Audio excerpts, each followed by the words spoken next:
भाग्यवान, क्यों अपनी किस्मत को दोष दे रही हो?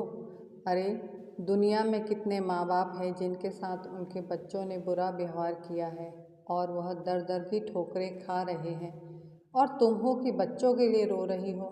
भगवान ने हमें औलाद नहीं दी तो कुछ सोच समझकर हमारा नसीब लिखा होगा। क्यों उसके लिखे फैसले पर प्रश्न चिन्ह लगा रही हो? लक्ष्मीकांत बाबू अपनी पत्नी कमला से कहते हैं। कमला जी रोते हुए बोली, काली स्याही से मेरी किस्मत लिखने की क्या ज़रूरत थी उन्हें? किसी के घर में 7-8 बच्चे और मेरी ही गोद सूनी क्यों रखी? भगवान ने ऐसी नाइंसाफ़ी क्यों की मेरे साथ? जब रास्ते पर चलते भूखे बच्चों को देखती हूँ तो खुद से पूछती हूँ कि क्या मैं औरत हूँ? सब कुछ होते हुए भी मैं माँ नहीं बन सकी, और जिसके पास बच्चों का पेट भरने के लिए पैसे नहीं, उसे भगवान ने माँ बनने का सुख दिया। लक्ष्मीकांत बाबू बोले, 15 साल हो गए हैं तुम्हें एक ही बात को समझाते समझाते। अब मेरे में हिम्मत नहीं कि मैं तुम्हें और समझा सकूं। अब रोना ही चाहती हो तो मैं इसमें क्या कर सकता हूँ? जब मन हल्का हो जाए तो खाना खा लेना। मैं दुकान को जा रहा हूँ। इतना कहकर वह अपनी दुकान पर चले गए।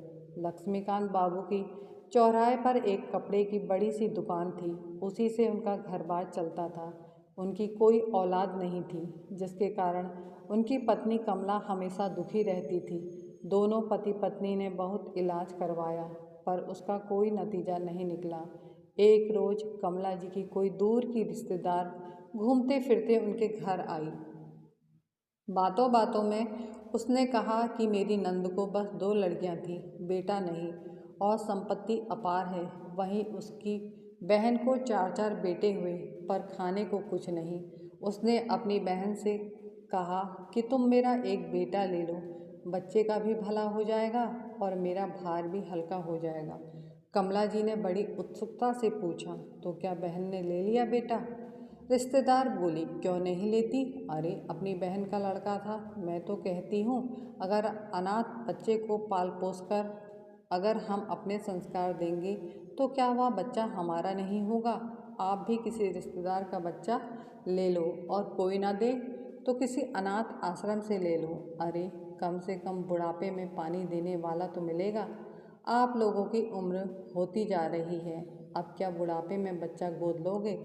खूब सारी बातें कर चाय पानी पीकर वह वापस चली गई। कमला जी के दिमाग में वही बात घूमती रही थी।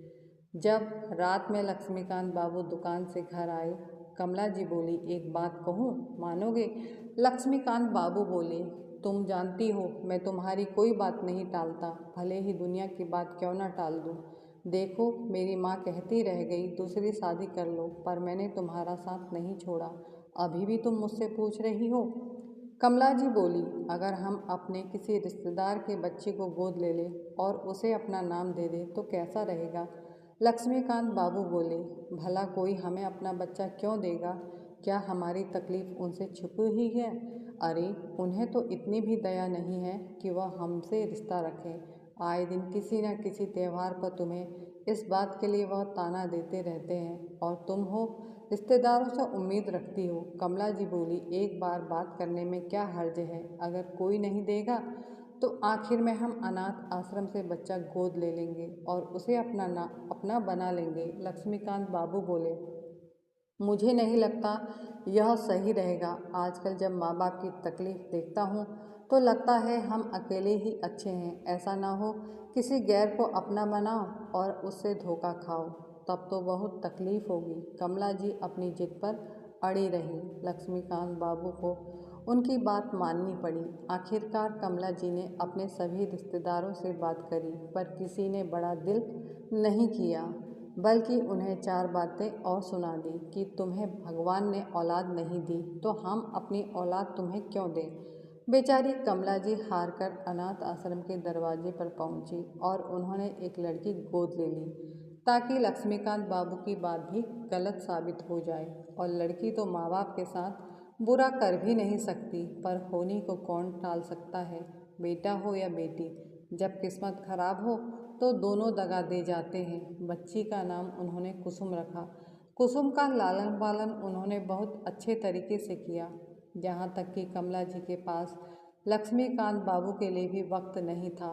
फिर भी वह खुश थे कि पत्नी अब खुश है। धीरे धीरे बच्ची बड़ी होने लगी, परंतु कमला जी के लाड़ प्यार के कारण वह बहुत जिद्दी होती जा रही थी। धीरे धीरे समय बीतने लगा। जैसे जैसे कुसुम बड़ी हो रही थी, वैसे वैसे लक्ष्मीकांत जी की उम्र भी बढ़ती जा रही थी। लक्ष्मीकांत बाबू कई बार कमला जी को समझाते, पर वह ममता में इतनी अंधी हो गई थी कि वह अपना सब कुछ कुसुम पर लुटा देना चाहती थी। कुसुम के व्यवहार में धीरे धीरे बदलाव आ रहा था। वह कुछ न कुछ करके माँ से अपनी बात मनवाती और बातों को छुपाती थी।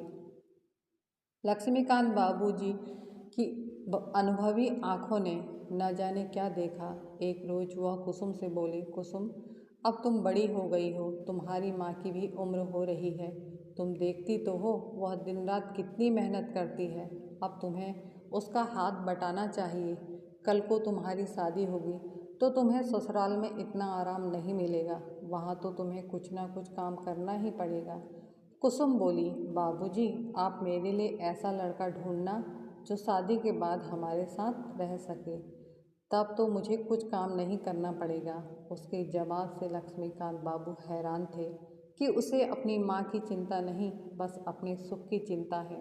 एक रोज सुबह लक्ष्मीकांत बाबूजी से कमला जी से बोले, तुमने भरपूर ममता कुसुम को दी और अच्छे संस्कार देने की कोशिश कर रही हो, परंतु जब किस्मत खराब हो अपने भी पराये बन जाते हैं। फिर परायों से उम्मीद करना कहीं गलत साबित न हो जाए।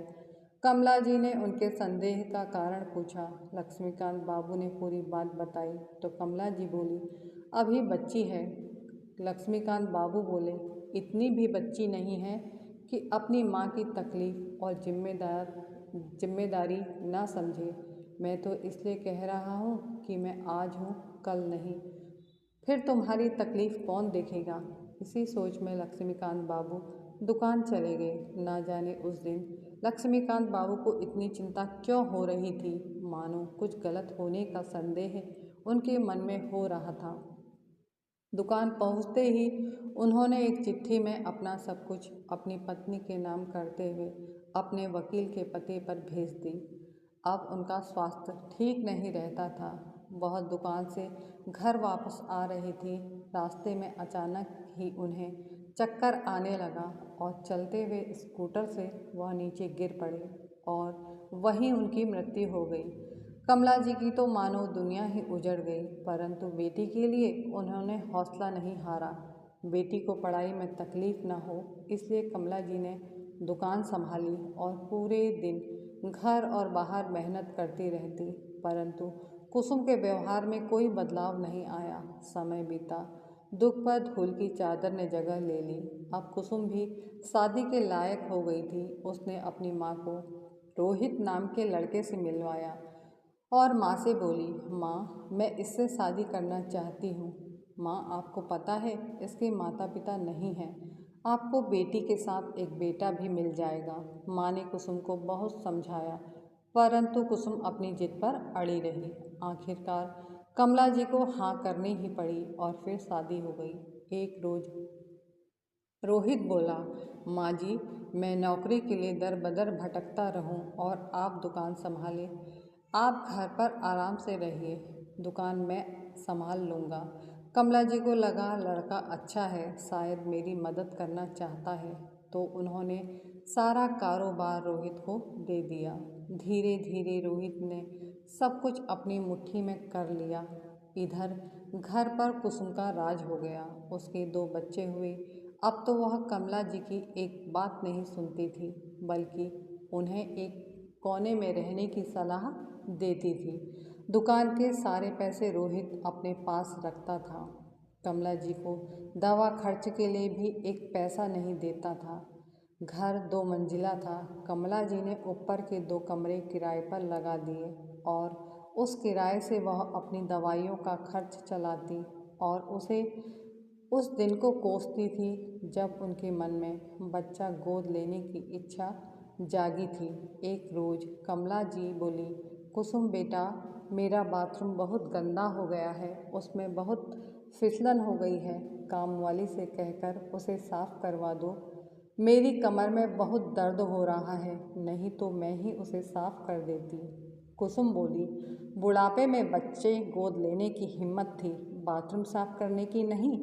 क्या सोचा था कि एक लड़की गोद ले लूँगी तो बुढ़ापे में उसे नौकरानी जैसा काम करवाऊँगी।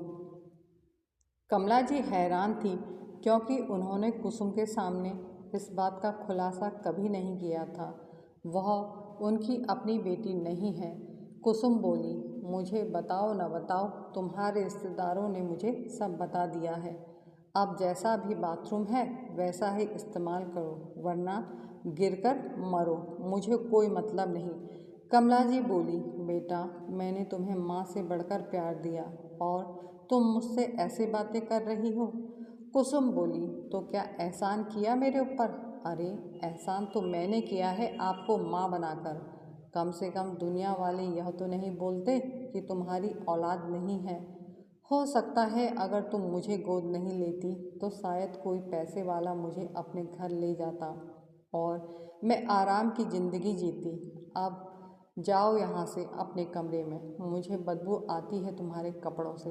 बेचारी कमला जी छड़ी का सहारा लेकर अपने कमरे में चली गई। प्रचंड गर्मी पड़ रही थी। कमला जी के कमरे का पंखा भी कई महीनों से खराब था। उन्होंने सोचा, थोड़ा नहा लेती हूँ तो आराम मिलेगा। जैसे ही वह बाथरूम में कदम रखती है, उनका पैर फिसल जाता है और वह गिर जाती है।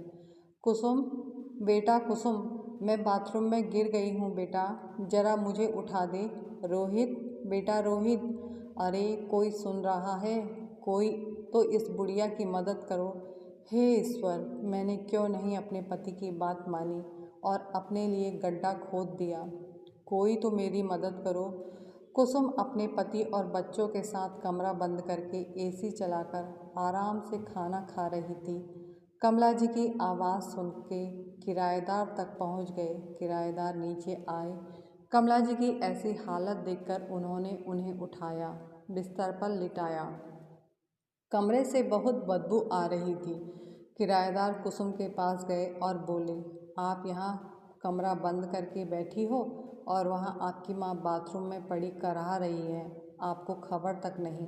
रोहित किराएदार को आंखें दिखाते हुए बोला, मेरी सास है, हम उन्हें देख लेंगे, जाओ। तुम और ज़्यादा बोले तो घर खाली करवा दूंगा। किराएदार बोला, अब तो इस घर में रहने की इच्छा भी नहीं है, अगले महीने तुम्हारे कहने से पहले हम घर खाली कर देंगे। इतना कहकर वह चले गए। कुसुम और रोहित कमला जी के कमरे में गए, उन्हें खूब डांटा। बेचारी कमला जी रोते हुए बोली, बेटा, मैं कब से तुम्हें आवाज़ लगा रही थी, कम से कम मेरे बिस्तर और मेरे कपड़े बदल दो। कुसुम बोली, दुनिया में कितने बूढ़े लोग मरते हैं, पर मेरे सर का बोझ कम नहीं होता। इतना कहते हुए उसने ज़ोर से कमला जी का हाथ पकड़ा और दूसरी तरफ करते हुए चादर हटा दी। रात में रोहित कुसुम से बोला, आखिर कब तक हम यह सब झेलते रहेंगे? कुसुम बोली, मुझे क्या यह सब अच्छा लग रहा है? यह मेरी कोई माँ वाँ नहीं है। क्या तुम्हारे पास कोई उपाय है? रोहित बोला, क्यों ना हम इन्हें किसी वृद्धाश्रम के बाहर छोड़ दें, वहाँ इनके जैसे कितने बूढ़े होते हैं। कुसुम बोली, फिर पूछ क्यों रहे हो? कल डॉक्टर को दिखाने के बहाने माँ को वृद्धाश्रम में छोड़ कर आएंगे। अगले दिन शाम को कुसुम बोली, माँ चलो, तुम्हें डॉक्टर को दिखा देते हैं। कल गिर गई थी ना, कहीं अंदरूनी चोट तो नहीं लगी है तुम्हें? कमला जी हैरान थी। उन्हें लगा कि आखिर उनकी ममता जीत गई। उनकी परवरिश में खोट नहीं था तो बेटी को भी माँ का ख्याल आया होगा। यही सोचकर वह उनके साथ चली गई। वृद्धाश्रम के बाहर लगी बेंच पर कमला जी को बैठाते हुए कुसुम बोली, माँ, यह कुछ पैसे अपने पास रखो, तब तक हम दूसरे डॉक्टर से सलाह मशवरा करते हैं। अगर हमारे आने से पहले डॉक्टर आ गया तो आप उसे दिखा देना। इतना कहकर दोनों मुस्कुराते हुए चले गए। करीब आधे घंटे बाद वहाँ एक बुजुर्ग व्यक्ति आए और बोले, बहन जी, आप यहाँ कब से बैठी हैं? कमला जी बोली, क्या आप डॉक्टर हैं? मेरी बेटी ने कहा था डॉक्टर आएगा तो इलाज करेगा, पर कितनी देर से बैठी हूँ, यहाँ तो कोई नहीं दिखता। वह बोले, मैं राम सेवक हूँ और आप किसी अस्पताल में नहीं बल्कि वृद्धा आश्रम में हैं। कमला जी रोने लगी। फिर उन्होंने राम सेवक जी को सारी बात बताई। राम सेवक जी बोले, इसमें आपका कोई दोष नहीं। आपने तो किसी अनाथ को सच्चा प्रेम दिया, उसे अपना बनाने की कोशिश की। जिसे बेटी बनाकर आप घर लाए, उसी ने आपको धोखा दिया। जब किस्मत खराब होती है तो अपने हों या पराए, सब अपना असली रंग दिखा देते हैं। चलिए, आज से आपका यही घर है। शुरू के एक हफ्ते कमला जी का रोते रोते बीता। डॉक्टरों ने उनका इलाज किया।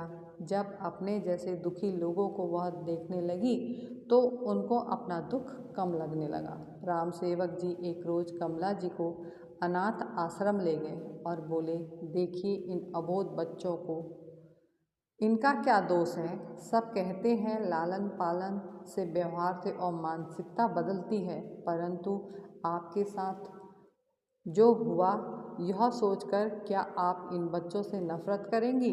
कमला जी बोली, नहीं नहीं, इसमें इन अबोध बच्चों की क्या गलती है। मैं तो यह कहती हूँ मेरी बेटी की भी गलती नहीं है। मैंने तो प्यार दिया पर अच्छे बुरे का फ़र्क बताना भूल गई। सही कहते थे मेरे पति, जब किस्मत खराब हो तो बेटा हो या बेटी, धोखा कोई भी दे सकता है। कमला जी की उम्र हो गई थी, फिर भी दूसरों को देखकर उन्होंने साहस बटोरा और उन सभी महिलाओं के साथ रहने लगी। एक रोज़ राम सेवक जी की मदद से मदद मांगकर उन्होंने वकील को अपनी आप बीती सुनाई।